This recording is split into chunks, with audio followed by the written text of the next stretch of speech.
Hello दोस्तों, आपके लिए आज एक नई चीज़ लेके आए हैं। लोधी वंश 1451-1526 जो आपको बताने जा रहे हैं कि ये भारत का पहला शुद्ध अफ़गान वंश था। इस वंश के संस्थापक बेलहुल लोधी थे और ये अपने दरबारियों के सम्मान में खड़ा रहता था और उनके बाद बैठने के बाद बैठता था।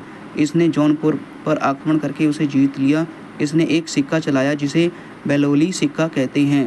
बेलौली सिक्का अकबर के काल तक प्रचलन में था और अगला शासक सिकंदर लोधी बना और ये इस वंश का सबसे योग्य शासक था।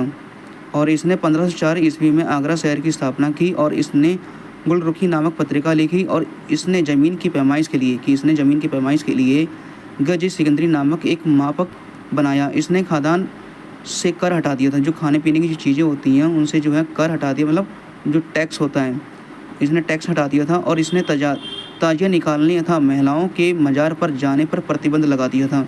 और इस वंश का अंतिम शासक इब्राहिम लोधी था। इसने 1518 ईस्वी में खतौली के युद्ध में राणा संगा ने पराजित कर दिया। इसने और इब्राहिम लोधी के संबंधी आलम खान लोधी एवं दौलत खां लोधी ने इब्राहिम लोधी को मारने के लिए बाबर को आमंत्रित किया। पानीपत के प्रथम युद्ध 1526 ईस्वी में बाबर ने इब्राहिम लोधी की हत्या कर दी और लोधी वंश के स्थान पर मुगल वंश की स्थापना कर दी। इब्राहिम लोधी को दिल्ली सल्तनत का एकमात्र शासक था जिसे युद्ध के मैदान में मार दिया था। तो ये आपका इतना लोधी वंश था। और लोधी वंश के बाद जो और भी जो है उसके लिए आपको और प्रस्तुत करूँगा। इसके लिए इतना लिंक है, तो और वीडियो को शेयर और लाइक कर दीजिए।